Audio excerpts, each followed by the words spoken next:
is Marianne Martindale of the Alliance for a Better Utah, and welcome to this week's edition of the Better Utah Beat. It can be pretty hard to care about much of anything in August. The days are hot, even while the days are starting to get shorter. After weeks without much water, gardens are droopy and sad-looking, lawns are a little more yellow. Meanwhile, kids all over the country are dreading going back to school. It's also apparently a month of aggression. With hotter temperatures comes an increase in violent crime.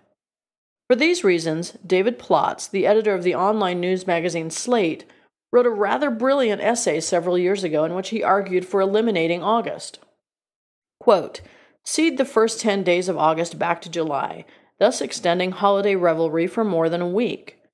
September would claim the last 10 days of August, mollifying the folks who can't wait to get back to serious work.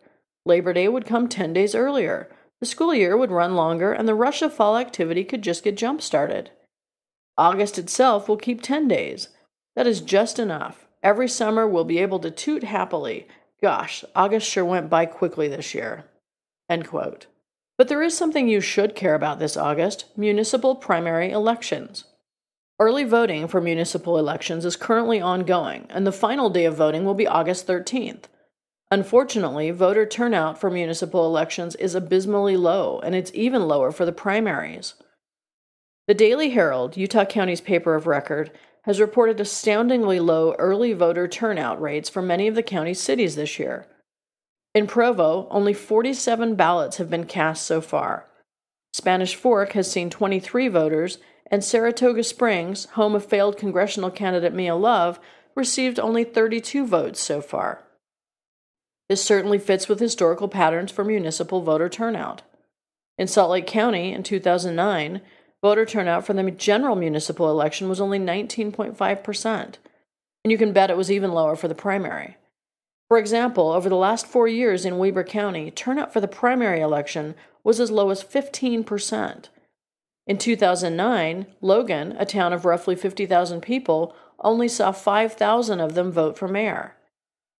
Then there are the cities who can't even get people to run for office, let alone vote someone into office.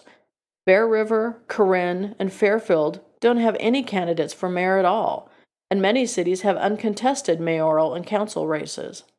But you really should care about who runs your municipal government.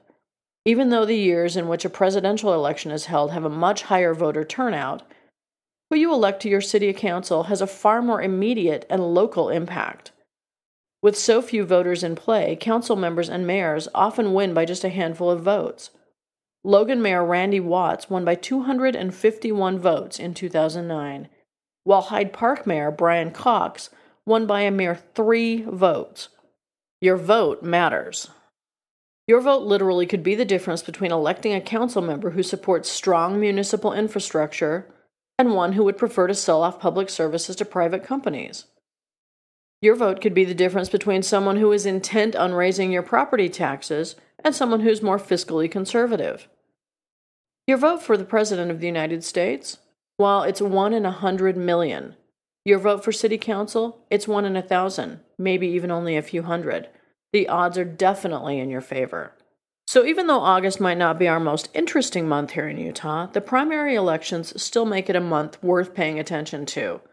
And with so little going in August, there's actually plenty of time to pay attention to your municipal primaries.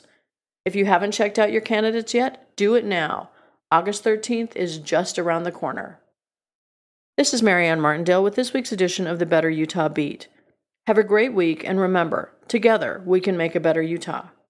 For more information, visit betterutah.org.